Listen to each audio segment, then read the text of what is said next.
Jeremy Brockie, we finally have got the man on the podcast. Finally, somebody has been much requested. I can't wait to catch up with Brox. It's been a while. One of the deadliest strikers in modern day South African football. When I do my research, 328 appearances in his career, 97 goals. I hope I got that right, Brox. I hope you haven't ticked over to 100 and I've missed that out. We'll stick it at that. We'll keep it at that. Yeah, Supersport, 123 appearances, 51 goals, almost a goal a game. Insane for a South African striker. I think that's unparalleled. And then obviously an extensive career across 3 different continents. Pretty special. Went to a Junior World Cup and a Senior World Cup. Incredible. So we're going to dive into a couple of things. Thanks for joining us, Brox. No, it's good to see you, man. It's good to see the direction that you're going, and got that little sidekick off the back of football. And I've enjoyed watching your chats so far, and especially the one with Tuso, man. All I could just do was carry on laughing, man. That guy. Man, bringing up so many good memories, man. Lazo, what a guy. Oh, absolutely. So no, it's good to be here, and I'm looking forward to having a good chat and touching on a few pretty tasty subjects, I'd imagine. Yeah, man, we've had so many good times together, Brox. But I want to find out firstly what you're up to now.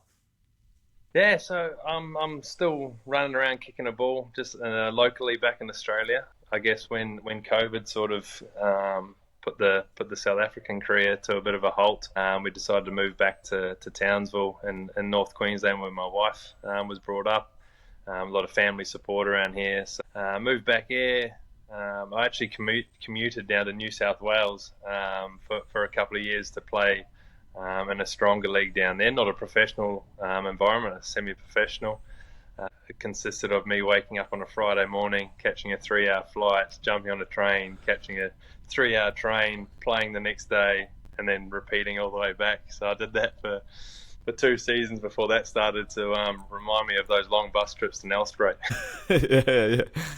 Okay, cool. I remember you saying that the semi-professional game in Australia was quite a nice way to sort of wrap up the career, and a nice option for footballers that were on the way, sort of thinking of ending their career.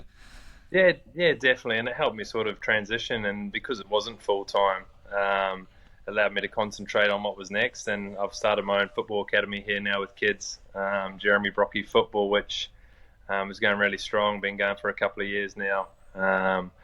Got probably 250 kids that attend my sessions every week. Wow, lucky to have a couple of other ex-professional football players here in Townsville that help me with all the coaching and stuff like that. And it's always been a passion of mine to give back to the sport when I finish playing. We're actually about to go on a trip to New Zealand next week for a week and a half, take a couple of our academy teams over there and play in a couple of tournaments, which is pretty exciting for the kids and myself to go back home and mix and mingle with a few old mates as well. Yeah. Did you always? You always wanted to stay in football when you were done. Was that always the plan? I think it was always from a real young age. I used to do a lot of coaching before I turned professional, but then when I did, it was just always something that I wanted to give back to the game that had given me so much. And I still remember looking up to the players that were in those older environments that were coming down and coaching us younger kids, and I'm like, I want to be able to do that one day. And it's carried on when I was in South Africa still too. I was running little programs in the estates there for kids that were living in the estates, and it's really enjoyable, and it's still nice to have that connection with the game that's given me a lot. And now I'm focusing on trying to bring the next lot through, and we've got some good little players here, so it's nice. Yeah, that's awesome, man. How did you deal mentally with stepping out of the professional game? Was it a big jump? I mean, obviously you got a smoother transition by sort of going semi-pro first and then into this stuff. But how was it jumping out of the big leagues? Yeah, it was definitely difficult. But I think, in a way, because COVID came and it sort of put a halt on that league when I was there at Maritzburg, and we'd sort of stopped for like 3-4 months, whatever it was, and just like, okay. And then I eventually decided to come back to the family because nothing was really getting up and going here. My family had already moved back, and then when I came back to Australia, then they sort of went into quite a tight sort of lockdown mode as well. So another 3-4 months of like just family life, and then I did try get it back into the professional like environment here in the A League, but because I'd been out for 8 months with no football in that team environment, I just and sort of what was on offer, it wasn't worth packing up and leaving the family again. And I still got that taste of it by travelling and playing the semi-pro and ticking over that way, and still running around now, scoring a few goals and still loving the game. And now my boy gets to come down and watch and kick a ball around as well, so which is pretty cool. Yeah, you can't. How old is Oscar now? He's 9, turns 10 at the end of this year, so he's got the dreads as well. I've seen them. And is he a player? Yeah, he can play. He's got a work rate like you. He just goes. So that's pretty cool. I've always sort of said to him and all the kids that we sort of coach is you can't really teach that hard work. You've either got that drive to work hard on the football pitch or you don't. And the kids that do have that, or players that do have that, you can teach them all the other necessities to try and give them those tools to be a better player. He's always out in the backyard and training, and always wanted me to go out and do extra stuff with him, which is pretty special. As long as he's loving the game, I'll continue to help him and guide him, but I'll never force him to do anything, because I've seen those sort of situations as well where parents try to force their kids to do one thing and it never lasts, or eventually it will come back and sort of come back to haunt you. So as long as he's loving the game, I'll continue to put him. So. Good transition into where I was going next. Where did it all start for you? I started.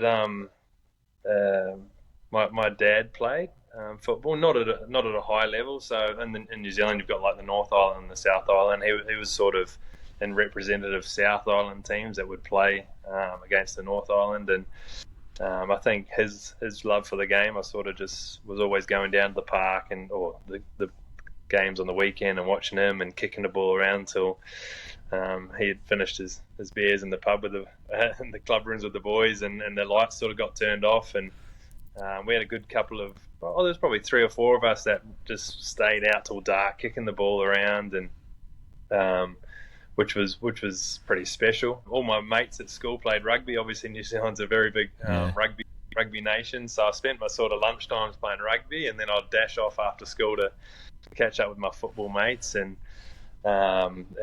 kick the ball around that I loved. And I think probably I must have been about 14 years old when I started to get into that sort of men's environment. Not at a high level at that stage, obviously, but I was surrounded by some older experienced players that were sort of looking after this young kid coming through, and I was always probably one of the stronger kids in my sort of age group.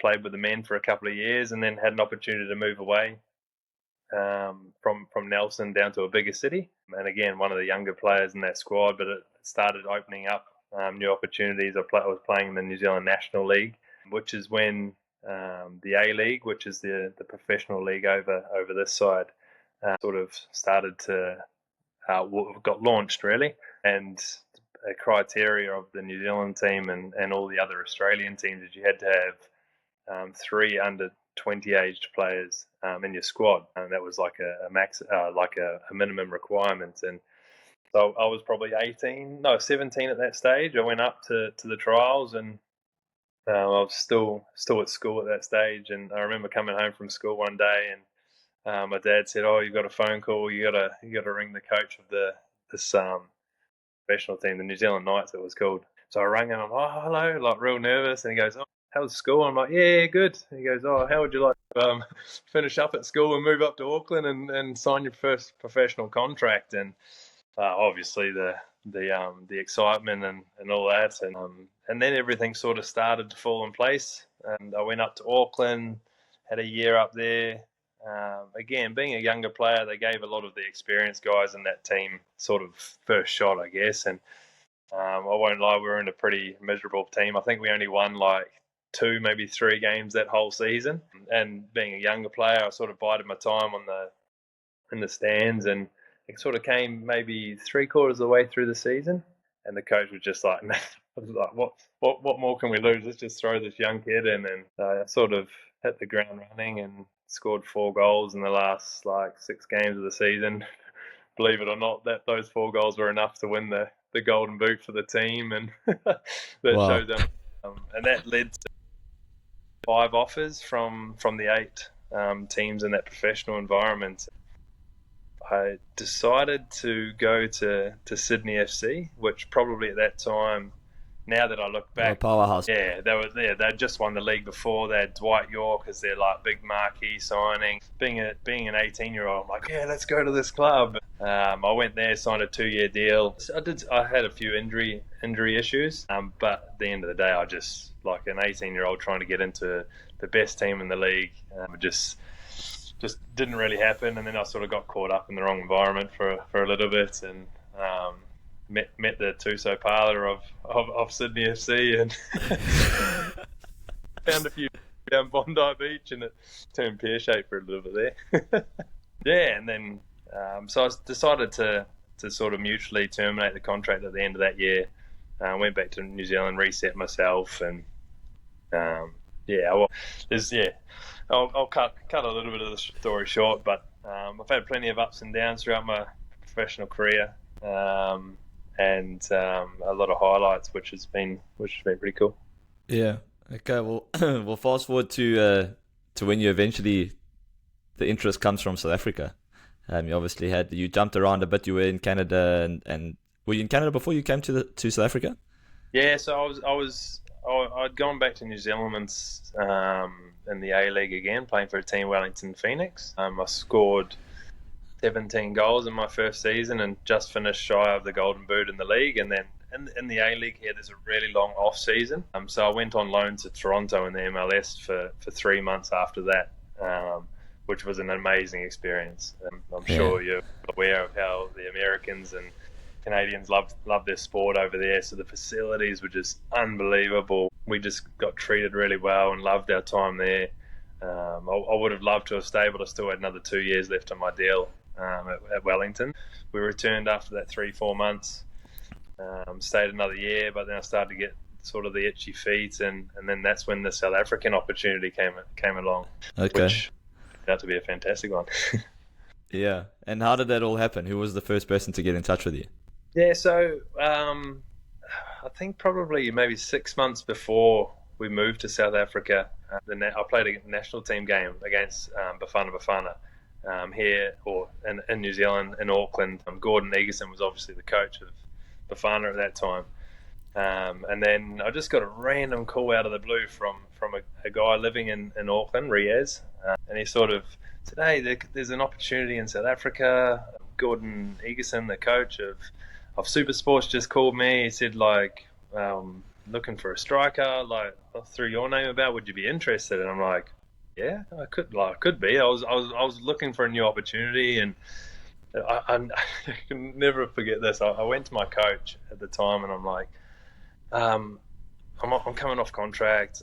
I don't want to stay. I want to go to this new opportunity. I've got an opportunity to go to South Africa. And he goes, they just carry guns everywhere in that country. That's what his reaction was, and I'm like, oh, and that's what sort of annoys me about the way that South Africa as a country is portrayed by a lot of countries. I think you only sort of hear about a lot of the negative stuff, and me and my wife Jess at the time were like, nah, let's just take this opportunity. And I'd experienced it because I've been there 5 years beforehand with Cup. Yeah. Well, and I'm like, nah, let's just go. At the very least, if something's bad, if we don't like it, we can just pack up and come home. Let's go for it. And yeah, so we jumped on that plane, and I remember coming over. It was before the transfer window, so I sort of came over to meet everyone at the club and do the medical, which was a couple of hamstring stretches, and tick those boxes. We come and watched Supersport game. I think they played Sundowns at that time. I think they lost 1-0 maybe. I think Clayton got sent off, and the mood was a little bit sour when I came down to meet all the boys for the first time in the change room. I remember Clayton coming up to me and he's like, hey, are you the striker that's going to come and score all these goals? And I'm like, yeah, I hope so, man. Waiting for you. And I think, and that sort of got me excited. And I'm like, oh yeah, these guys have I obviously heard something that I'm coming, and obviously went back until the transfer window opened. And on the plane, the family packed up and left, and 5.5 years we were there that we absolutely loved, and have so many good experiences and memories, and some wonderful, wonderful people that we've met as well. Yeah, landing in South Africa for now. You've done the deal. You come back What do you come? You were there for pre-season, the following pre-season. I came in January, I think, and January. it was Okay. We were doing that prep in Limpopo, weren't we? Yeah. Yeah. At the ranch. Yeah. That was the first. That's when you first came on training camp with us. We left for Polokwane, and Jess was there with the 2 kids. We were in the staying in the hotel, and the load shedding came on and everything, and we're like, no, what? We needed to warm the bottle, the baby's milk up, and we're like going down to reception, and we're like, no. And then I'm like, sorry, we're leaving for season camp. I'll see you in a week, sort of thing. But true Jess style, she took everything in her stride and handled it as she does. Yeah, onto Limpopo, the ranch. That was my first taste of a pre-season. Well, middle of the pre-season, I guess. Yeah, and how did you find sort of fitting in and the boys and that first sort of week or so? I mean, I remember the good old video session that Gordon gave us. I still remember that clearly to this day as well. It must have been after one of the dinners. Oh yeah, we've got a video session. I'm like, oh yeah, cool. We sit down, and I think Kingston Carter was the other new signing at that stage as well, and he goes, okay, boys, just have a look at this. And they went, bang, play. And then he was just showing a highlights reel of my goals that I in my career. And I'm like, no. And I'm sitting at the back. What are these boys thinking right now? We got to watch a whole nice a 30-minute Jeremy Brockie. I don't know. And then it just sort of okay, boys, this is Jeremy. This is what he can do. Good night. I'll see you in the morning. I'm like, you are joking. But I think as embarrassing as it was, it probably helped me, because obviously watching your own. There were some good goals there. Yeah, but for guys who didn't know you, they were definitely if there was any doubt and they saw there was some stuff to see there where you'd be like, okay, this guy knows how to put the ball in the back of a net. Yeah, so that's what I mean. So I walked away from that. I'm like, as embarrassing as that was, now I think the players will probably maybe try and welcome me a little bit quicker, because they can see that I can maybe score goals every now and then. And it was definitely an embarrassing situation for me. But I suppose, as footballers, we've always all been thrust into those situations where we know what it's like. If the team makes a decision on a guy almost immediately, first couple touches, first couple training sessions, guys are already looking at each other so it's almost like you fast forwarded that process to be maybe I had a really first session or something. I was struggling with the altitude, and Gordon's gone, I need to give this kid a boost. But then obviously that team, Brocks, we struggled in the league for a while, but we just come off the back of winning at Telkom, I think, when you had arrived with Gordon. Yep. And then we sort of went through a tough period that the first 6 months after you arrived. I think we struggled in the league and we scraped into the top 8 on the last day. Quite funny, wasn't it? I think the last game. Yeah, Denman scored. Yeah, Denman scored the jammy one in the last minute to get us. That's right. Yeah, it was an interesting 6 months for myself, because obviously in a new country and that, but I'd done pretty well personally in terms of scoring some goals and that. But obviously, as you know, I'm all about team success, and but I think it was lucky for us to scrape into that top 8, because then obviously it gives you a shot at a trophy early on in the season, and gives you that little bit of extra motivation going into a new season with pre-season and all the rest of it as well. Yeah, and then Gordon leaves, I think, shortly after that, and then Stuart comes in, and I don't know how you felt, but I felt like there was a massive change, mentally in the group. There was a big shift, and he just brought a whole nother level of professionalism and maybe tactical nous to the team. How did you feel when he came in? Absolutely. I think it probably helped because of his previous success in the country as well. As soon as he walked into that change room, it just had this sort of aura about him, He's a coach that no matter what sort of situation you find yourself in, whether you're a little bit tired or a little bit like niggly injury or something, you just know that you'll go out there and give him your best, because he works so hard on and off the pitch. He's a guy that if you're called in the middle of the night, he would answer his phone and have a conversation with you. He's like almost like a father figure, really. The individual and the person was more important to get them in the right frame of mind before you go onto the pitch. And I think I saw when you asked the questions on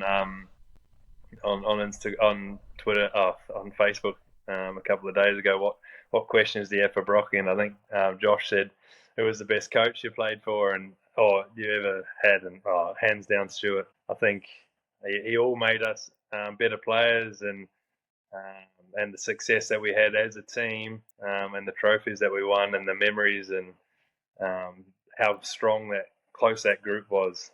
That was some of the best moments of my career, without doubt.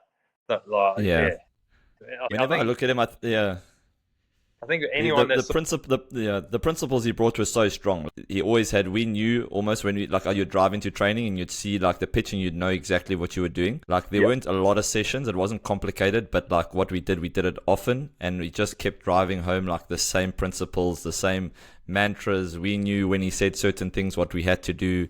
We had one or two systems. We didn't change a lot, but like we were just like a well-oiled machine. We knew what we had to do, and I think that was the first time where I had like complete clarity as to my role and what I exactly had to do and where I like sort of fit into the whole picture. And I think he did that very well with everybody.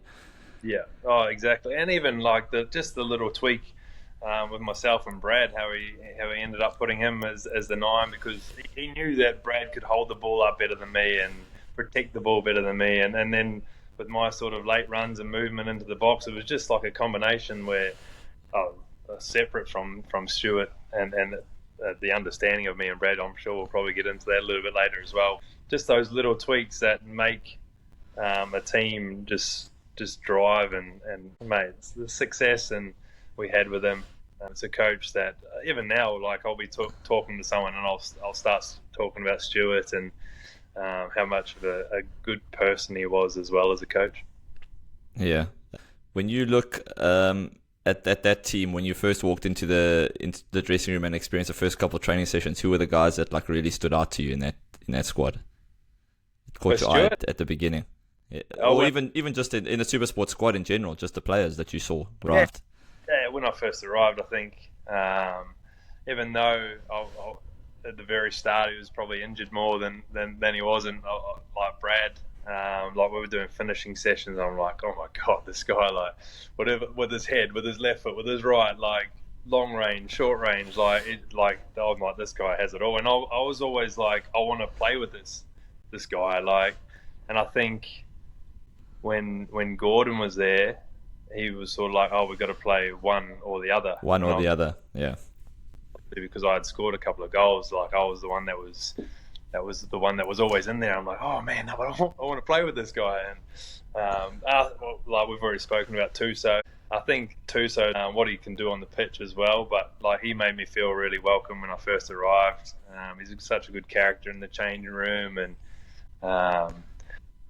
he probably taught me the awful dance moves. Well, he taught me the good dance moves that I couldn't properly. Those little bits and pieces where I tried to get involved in the whole sort of culture and environment. It was probably more of an entertainment for the players, me trying to celebrate in the corners rather than anything else. No, but 100%. That's why I think you sort of merged into the squad so easily, was because you were so willing to sort of adapt to the culture, and you dived head first into these things. And if you didn't, there's a lot of guys that come in and sort of struggle to find their feet, whereas you came in and you sort of, that group was like ready to accept you, and you were willing to embrace the culture and everything. And I think that was clear. Yeah, man.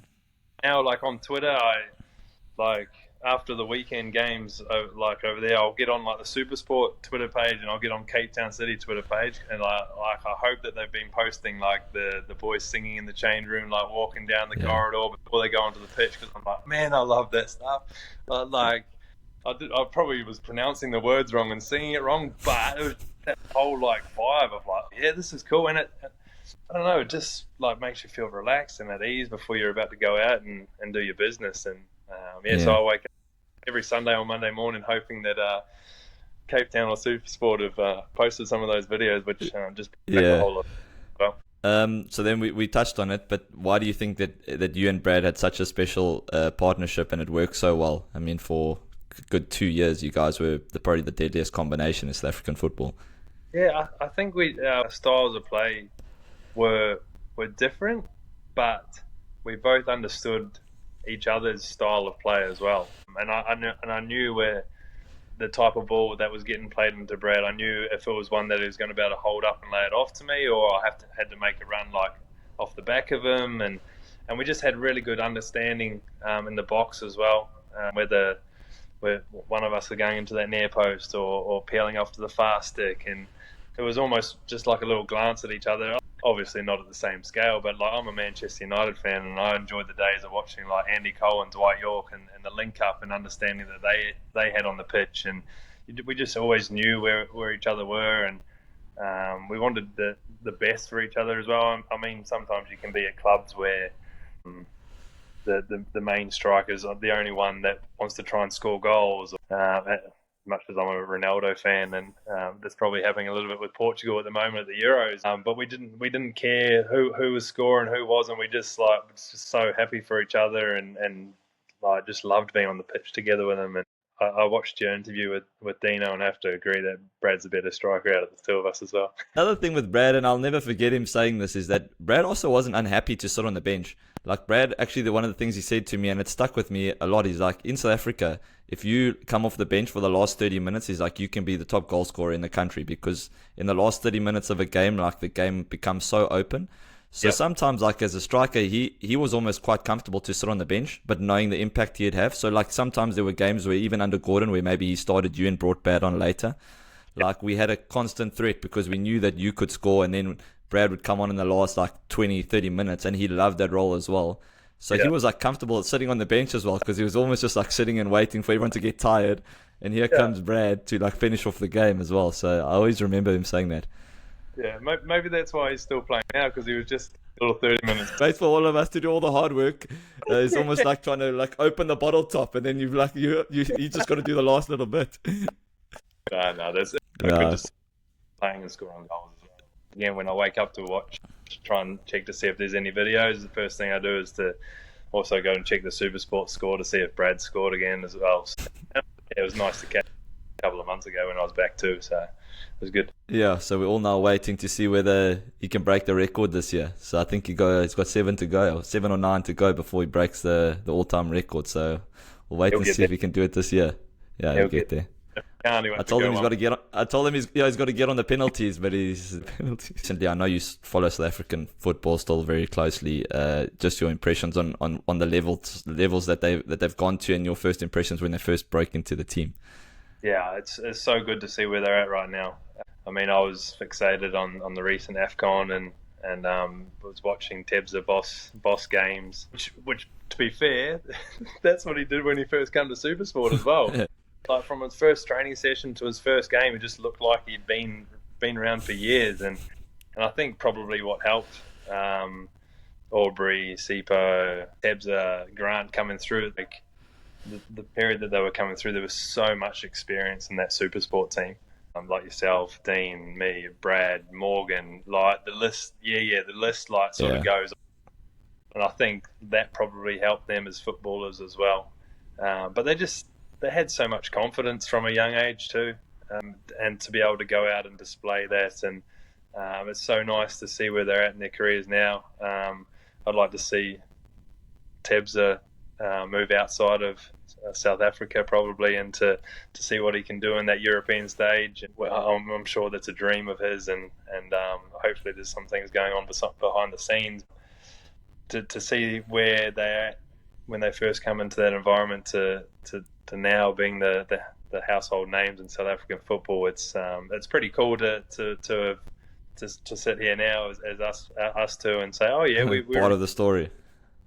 with them and following their journey. I had a little quick conversation with Tebza via Instagram the other day when he did that post, and just said how proud I am of him and where he's got to in his football, and how much I'm enjoying watching his progress as well. Yeah, it's the same. Obviously, we didn't even mention Ronza, because I look at Ronnie now, and honestly, I look at. It sounds crazy to say, but I look at world football, and I honestly, I think Ronnie's up there with like the best, and I'm surprised that there hasn't been more interest around the world. I mean, as a goalkeeper, maybe he's on similar levels, but I'm talking about with his feet and just the whole paving, playing out from the back. Like, I literally don't know who you look at who's a more complete goalkeeper. Like, I'm such a massive fan, and I think he was incredible for us, but I think he's taken it to a whole nother level now. He has, and it's nice to see him. Saying I couldn't speak highly enough of Ronza as well, and obviously with Kune being the South African keeper for so long, he had to bide his time and wait for his opportunity, and once he got that opportunity, he certainly hasn't looked back, and the amount of games and trophies that he helped us win at Supersport, and his recent heroics with the national team, and it's so good to see him, and again, like, just a really good guy, like a top guy, humble. Like, you can just have a good conversation with him, knowing, like you say, he's one of the best in his department, and certainly in Africa. And like you say, you watch some of these keepers now in the Euros and that, and you speak about his distribution, and man, wherever you want the ball, you put it. Ridiculous. Can't do that. Yeah. Yeah, Brock's incredible times at Supersport, but then obviously because you've done so well, all the big boys come knocking. Sundowns amongst. Was there interest from any of the other teams along with Sundowns?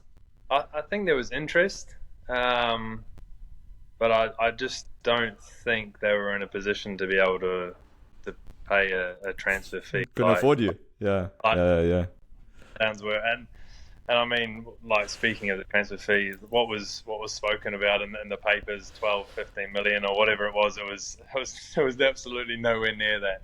I don't think it was even half of that in the end. By the time I eventually did make the move, but yeah, no, there was interest from Pirates and Chiefs, and but I think at the end of the day, Sundowns were the one that had the more tastier option for Supersport as well. Yeah, and at what point, I mean, we know that this happens in football all over the place, but at what point were you actually starting to hear the rumours, and then when were they actually reaching out to you? When did you know that the interest was serious? Because I know that this happens all over the place. No, honestly, so I arrived at Supersport in the January. I think, so there was 6 months or whatever it was to the end of that season, 4 months. We played Sundowns with 3 or 4 games to go in that season. On the team bus, on the way back to Royal Elephant, my phone was ringing, and it was Pizzo. And I answered. I didn't know who it was. He's like, "Hey JB, it's Pizzo." I'm like, "Well, it's probably not a good time to speak right now, eh?" I was sort of like, "Okay, see you later." So within 4 months of me being there, that's when the sort of the phone calls and the contact and those types of things started to happen, and yeah. As a fan, I mean, he was not very he was very public in his sort of admiration of you. I remember him in certain interviews talking about the Jeremy Brockie move, and he was starting to and this was very public, and this was obviously while you're still a Supersport player. So I think he also played a big part in sort of forcing the move on. But I mean, it dragged out for quite a while. At what point did they actually make a formal offer? Well, I think if we remember back, it was probably a headline at the time when I ended up handing in a transfer request to leave Supersport, and I certainly didn't want it to get to that stage. That was at the end of a season when just after Stuart left, and Eric was coming in. Eric hadn't been named as the head coach yet, and I think it was halfway through the season before, and I think the clubs Supersport came to me, and they knew Sundowns were interested, and they said, if you win us another trophy, then we'll let you go if you want to go. We ended up winning the Nedbank at the end of that season, And Dom came to me at the end of that season and said, "Look, if Sundowns make an offer, you can go if you want to go." And I was like, "Okay, let's just see sort of what happens." And then Eric got the the Supersport job. Supersport had said, if an offer comes, like, you can go. I was like, okay, cool, no problem. And then Eric came along, got the job, and he said, Jeremy's not going. I I want want to Brockie. Yeah. around him. And then like Dan or Dom came to me and they're like, oh no, like, sorry, if an offer comes, like, you're not going. And I'm like, okay, I can understand that. And I sort of said to them, like, contract terms have been sort of roughly spoken about with Sundowns, and I said, I'm happy to stay at Supersport for the rest of my career, and I'm not asking you to match Sundowns' salary that they're offering, but can we meet halfway in between what I'm on now and what Sundowns are offering? And the club sort of said, yep, we'll do that, but as soon as the transfer window's closed.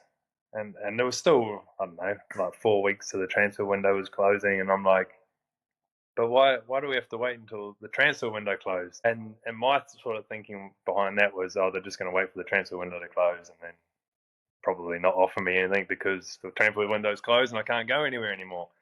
So it sort of came to a bit of a heads, and then I said to the club again, like, please can we sign the new contract with Supersport? I'm happy to stay here, but I need to do it before the end of the window. And then they said, nah, we'll wait till after, don't worry. And then I sort of just was like, nah, let's try and force the move. And it got pretty ugly and nasty, and I look back on that, it probably wasn't a very professional thing to do, but I had my reasons for doing it, and obviously ended up the transfer window closed, but they said in January, because I think we were still in the MTN8, or there was still some sort of cup competition we were playing for at the time. No, it was the MTN8, because the next game after handing in that transfer request, I came and I didn't play the Maritzburg home leg, and then we went down to Maritzburg, and then I scored the 2 goals that put us into the final, I think, if I remember correctly. And then we went and won the final. And then I think after that, then Stan was like, okay, you can go in January if they come back, sort of thing. And I think pretty much by that time the transfer fee and that had already been sort of negotiated, and it was just a matter of when January came around, and that's when it all. And then you head off to Sundowns eventually. First walking into that dressing room, what are your first impressions? How did you fit in there? How did you find it? Yeah, I think I fit in with the players fine. They welcomed me, and I think, again, if you go back to arriving at Supersport and them showing the video and like that sort of broke the ice, the players in the Sundowns change room have obviously seen what I'd done on the pitch before, so there was no issue with me sort of welcoming me into the dressing room. But personally, myself, I probably, after a couple of weeks of being in the club, I thought I'd been what you had warned me about, and said, well, not only yourself, like there was plenty of people that were saying, just be careful. Obviously, they're a big club, can afford to take all the sort of better players in the league. Sometimes it's not always what you think it's going to be. But then at the same time, when I look back at that, I was like, yeah, but this coach is talking about me in the media. He's pumping me up. Like, he's calling me all the time. He's messaging me. So I'm like, I'm fine. I'll back myself, and I'll go there, and I'll continue sort of doing what I've been doing. I came off the bench for my first game.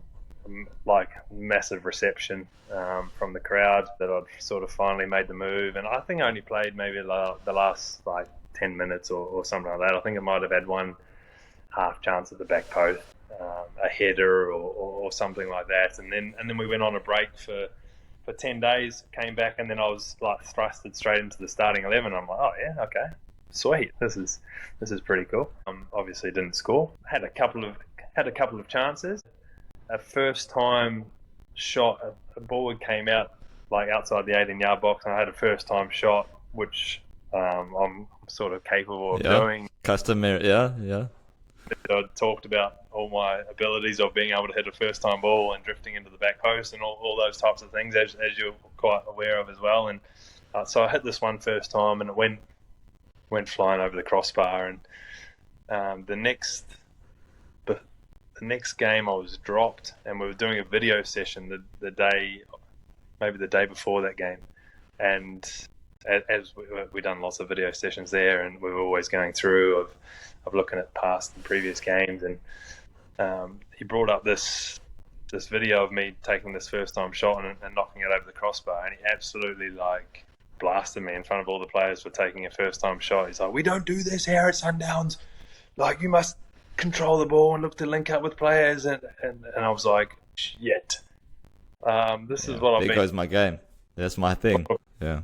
Last however many years here in South Africa and previously, and then the next couple of games I was sort of making runs into the box again, as I normally do, and then he sort of started saying, "No, you must come get the ball, dribble into wide areas and take players on." And I'm like, "Oh man, this is not like my game." And okay, people can adjust and adapt, but I've been playing this sort of way for a long time now, and it just sort of started to go. And then I guess I was only getting sort of 5-10 minutes at the end of every game, and I was going through a difficult time. Wasn't scoring obviously, and then every time I was playing, that's counted as another game, and my goal to game ratio is starting to splash out now. And then the fans are starting to get on my back. "Oh, this guy's played 20 games and hasn't scored," or whatever the statistics were. And so yeah, it was a really tough time.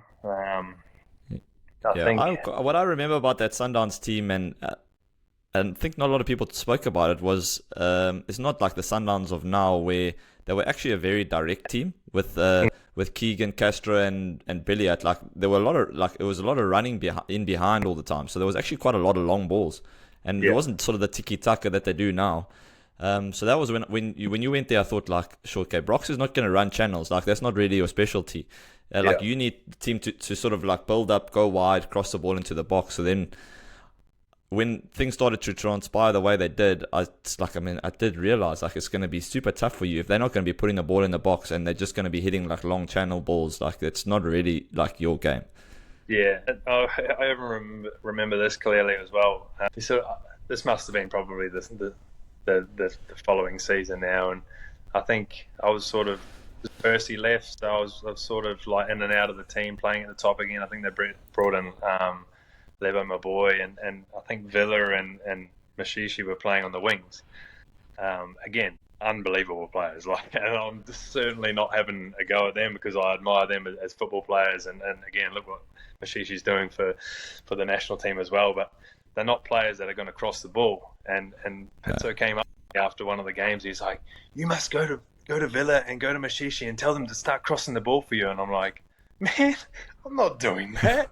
Like, for starters, that's not the type of players they are, and that's not really my job when I'm struggling as a player to go up to two of the highest profile players in the team and the league and go, "Oh, you guys need to start crossing the ball for me." And I'm like, so it was a situation that just unfortunately didn't go my way. And I won some. I was part of like league title wins. Which obviously are special to be a part of, but when you're not playing and contributing like you feel you can, or know that you can but you're not, I probably as a player, when I look back on my career now, value our Nedbank Cup wins, our MTN8 wins more higher than those league trophies, because I was actually involved and scoring goals and playing well. Yes, it's nice to have the medals of winning leagues. And it was a good experience going into Africa and playing in the Champions League and having those little moments. It certainly was a really tough time in my career, but it's all about taking those experiences and challenges and trying to do something with them. But another situation, I think. Obviously, I'd struggled scoring for a long time there, and it was it was towards the end of Christmas of one year, so it was probably my first full season, and I scored against Free State Stars. I think that might have been my first goal. So like the weight was sort of off the shoulders, and then we went into Africa, and I didn't score in Africa, but I started and I played really well.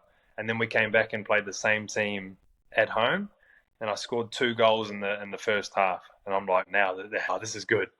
I pretty much scored 3 goals in 2.5 games. Went into the change room at halftime on a brace, and Pitzer goes, "Hey Brockie, you're off. You've scored enough. We're going to let whoever it was going to have a chance now to score some goals." And I'm like, "Man, are you serious? I'm just starting to get a little bit of like confidence now." "Nah, you're off. You've scored enough goals." And I'm like, "But have I?" Like, I'm pretty sure if you go out and ask those fans out there, have I scored enough goals? No. Probably not. Just little things like that.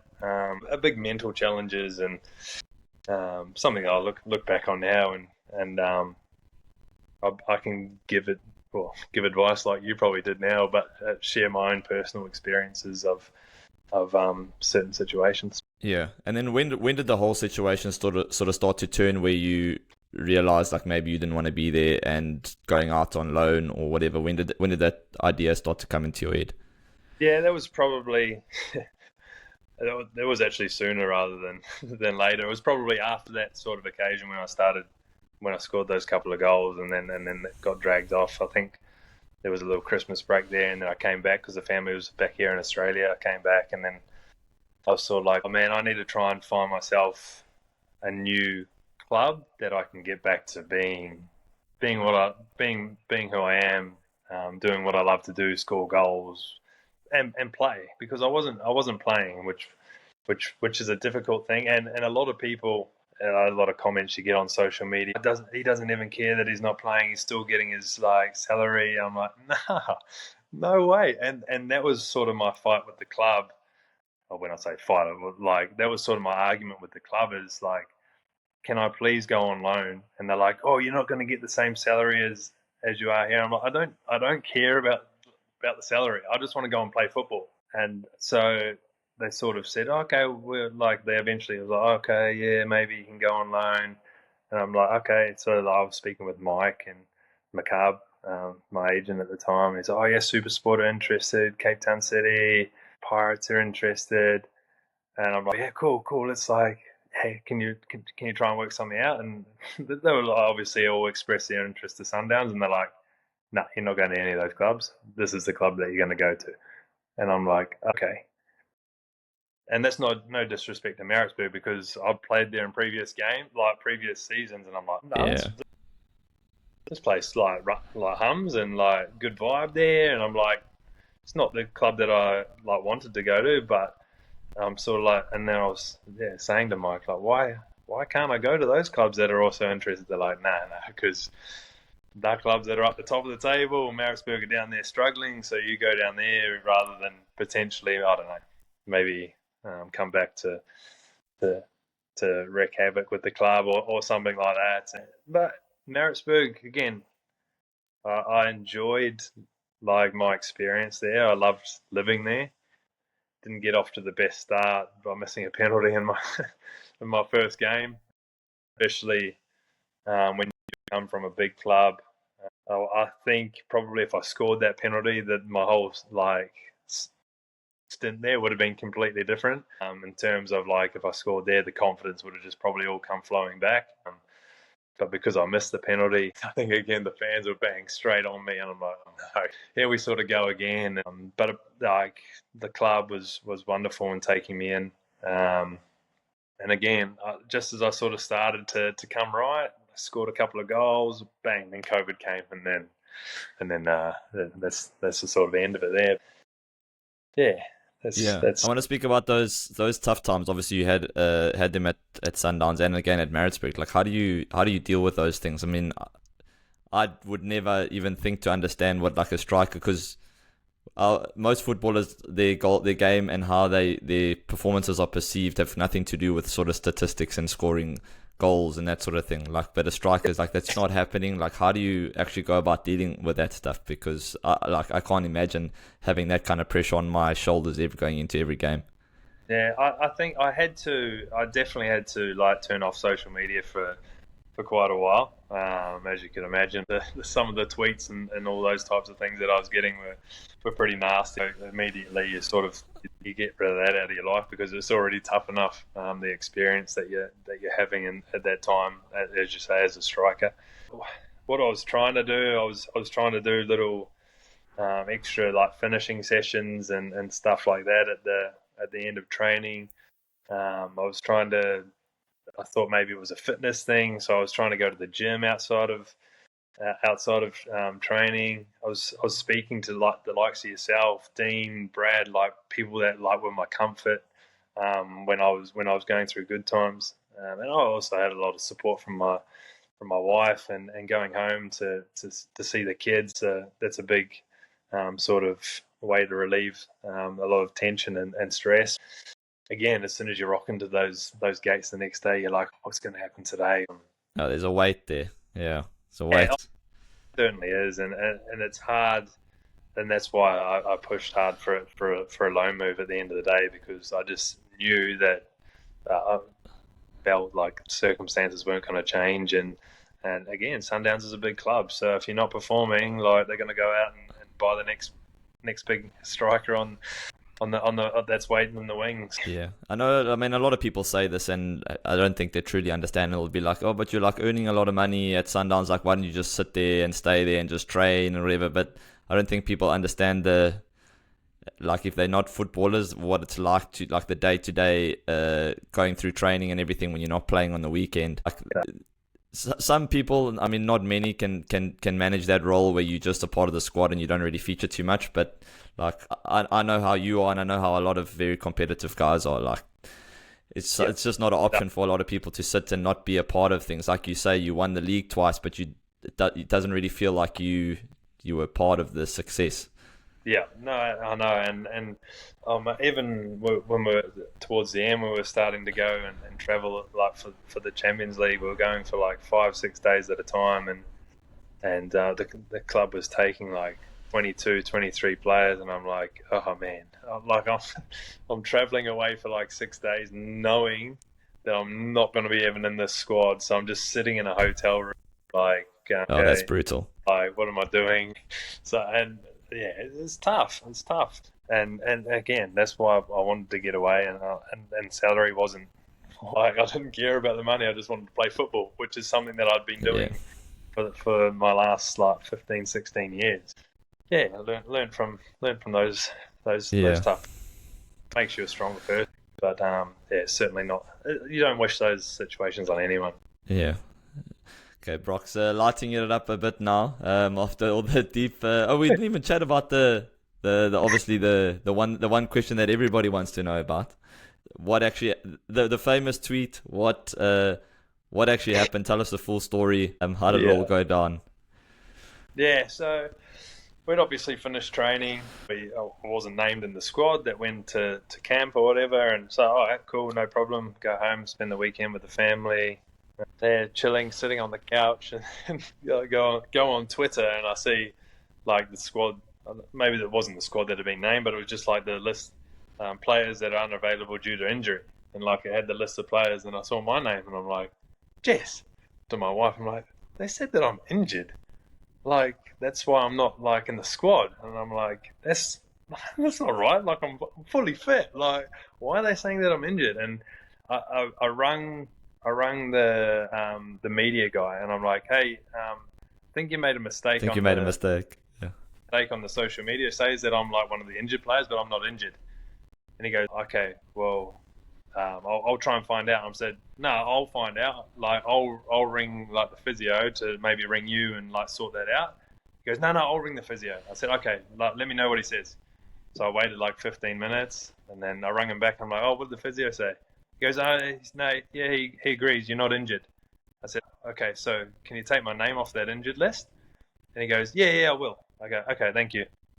And I waited another like 15, 20 minutes, text him like a couple of times. I said, hey man, when are you going to take my name off that list? He goes, no, I'm going to do it. And like the time just sort of kept ticking. And then I rung him back and I said, if you don't take my name off the injured list, then I'm going to tell people that I'm not injured. He goes, no, don't worry. I said, okay, well, I'll give you 10 minutes. I'll give you 10 minutes, and if it's still there, then no problem. So I waited 10 minutes, it was still there. So yeah, that's what it was. It was like breaking news, I'm not injured. And then obviously social media absolutely blew up, and like, I think maybe the CEO or something rang me. He's like, oh, what's going on? I'm like, man, like, and I sent him the screenshots of all the messages. I'm like, this is like the conversation. Like, I didn't want to do it, but like, I'm not injured and my name's not getting removed from the list. So this is the only way that I can tell people that I'm not in the squad because I didn't make it. I'm not in the squad because I'm injured. He goes, okay. And then Pitt, to be fair, I went to the game that night, and Pizzo came up to me after the game. He goes, sorry, my boy, I really apologise for that. That's not on. Like, I can't even remember what sort of happened after that. He probably had to do an interview about it because he would have got asked about it after the game. And so, yeah, but it's funny. Even now, like when Sundowns release list of injured players, I get tags on social media, on Twitter. Not injured, Brockie, I'm not injured. So I'm like, but people know the story now. Like, I gave them time. I asked them numerous times to remove my name. Because also at that time, that's when I was trying to get my loan move as well. So I was like, I don't want people, like other clubs, thinking that I'm injured when I'm not. Yeah, there was. If you had to speculate, and I don't know if you can, but what do you think actually happened? Why do you think that happened? Probably just like maybe a mistake from the physio. Like it probably would have been like the media guy probably would have said, oh, who's injured this week? We're about to do, and my name probably got put on there. And yeah, so, but it could have been solved if my name was just edited, maybe edit on the Twitter post, removed, just deleted the tweet and just tweeted a new injured list or something. Yeah, so there, so they know the story now. Awesome, Brox, thanks for clearing that up. Hopefully we've made some people happy with that. So we'll go on. Yeah, mate. Yeah, so let's get into some lighter stuff, some quickfire stuff. Get your opinion on a couple of things. You can expand on anything you want to, but otherwise you can always just do one-word answers, and then we'll wrap it up. Awesome, Brox. We'll start off with the best advice you ever got from a coach. It would have been when I was really younger. A coach, George Campbell, told me to set goals, and not only set goals, but like write them down and have them somewhere close to you. From that moment on, I went down and wrote like short, medium, long-term goals, stuck them on my wall, read them every night before I went to bed. Woke up in the morning, read them. Yeah, believe it or not, right at the very bottom was play for New Zealand in the World Cup, which that box got luckily ticked as well. Yeah, and that was just when you were a kid, or you did that when you were a kid, or did you carry on doing that throughout your career? No, it was more when I was a kid, to try and help me to reach to those. And then as I was still going, I'd set sort of goals and targets for myself as a striker to score a certain amount or be involved in goals for a certain amount throughout the season. So yeah, goal setting is a big one. Yeah. Best moment in your football career? I think I'd have to say the 2010 World Cup when I made my debut, when I came off the bench in Paraguay, our third game. That was just like, New Zealand's only been to two World Cups in their whole entire history, so to be one of a small minority of players to achieve that, I can't move past that. Cool. Favorite footballer growing up? David Beckham. Okay. Thought it would be a striker. No. Biggest football regret? We've just spoken about it for about. Nah, look, I think like when you speak about regrets, it's not so much a regret.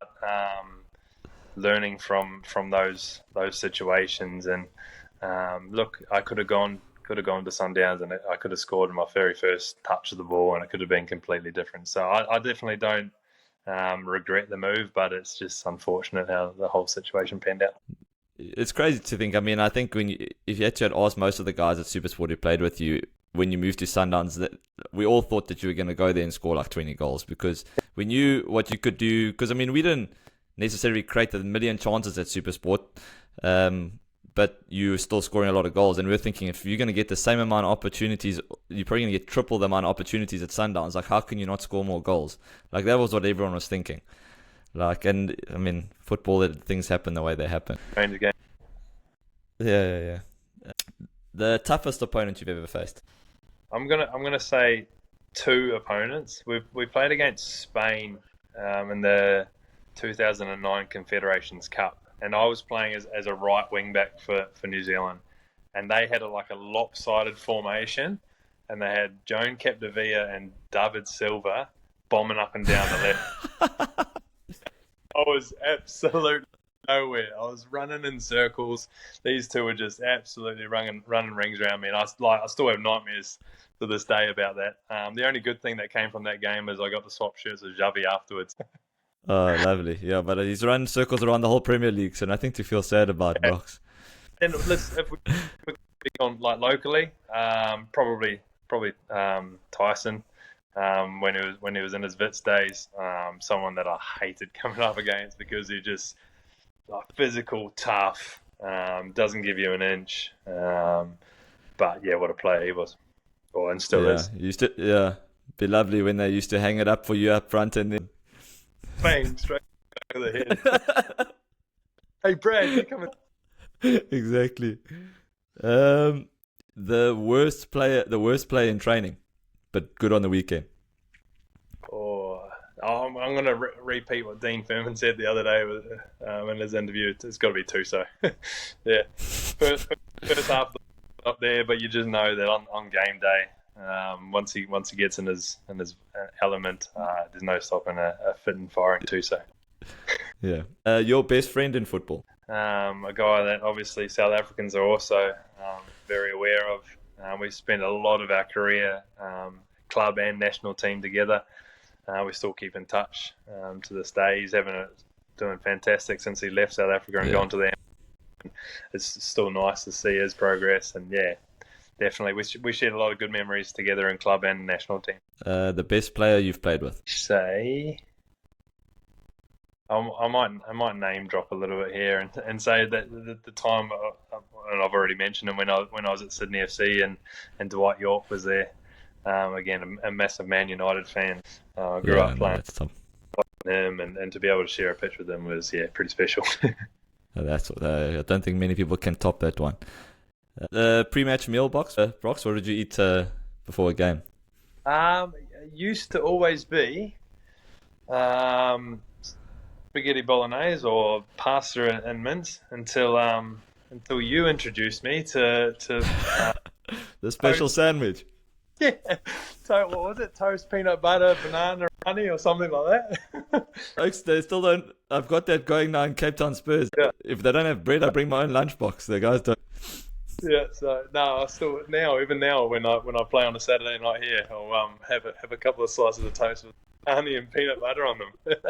Yeah, I'm glad I had an impact on your career, Brox.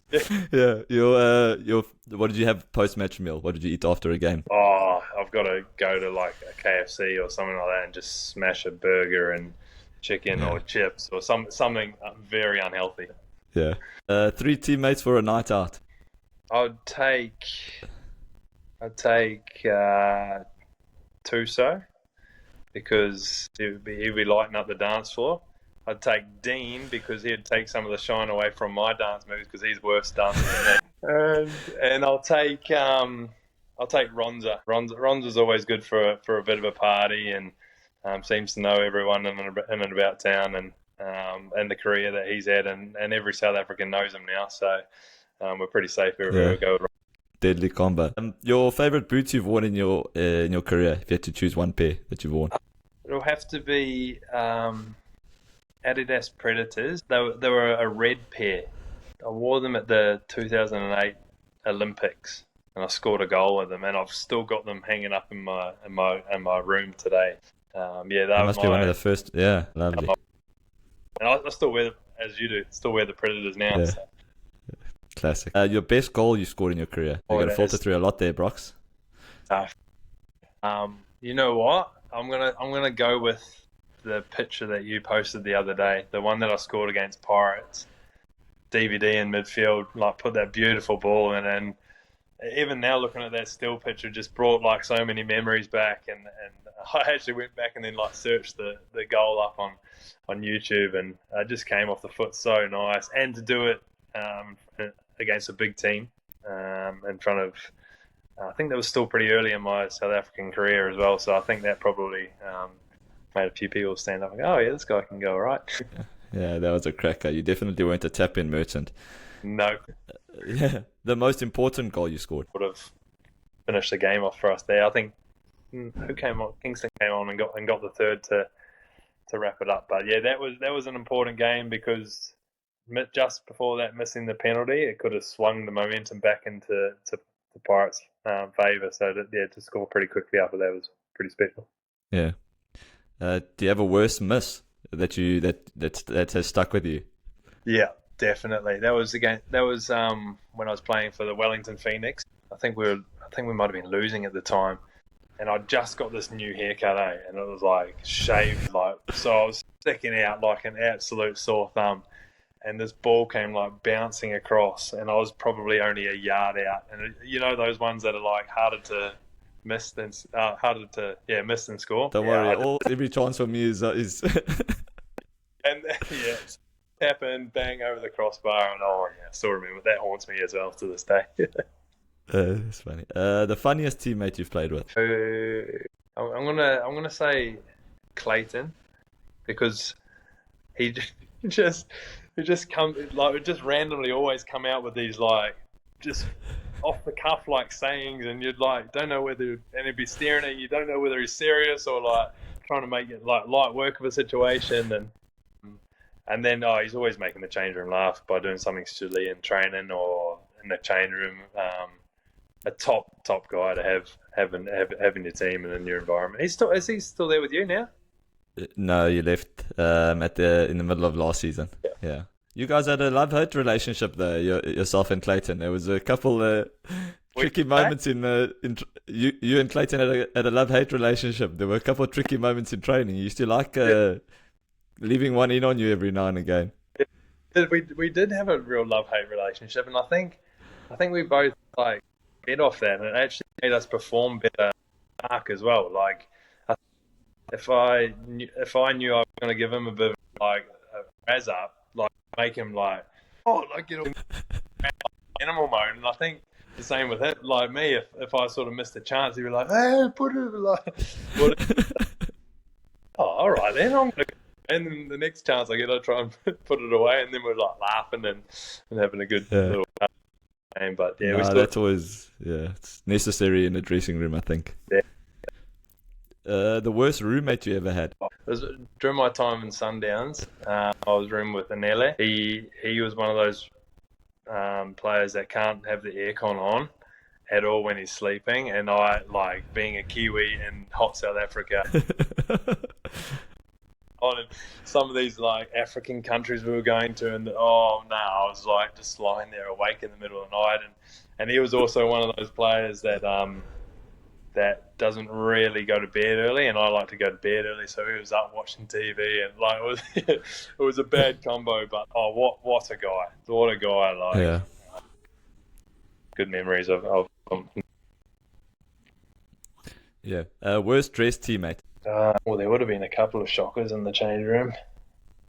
Trying to think of now. I don't know.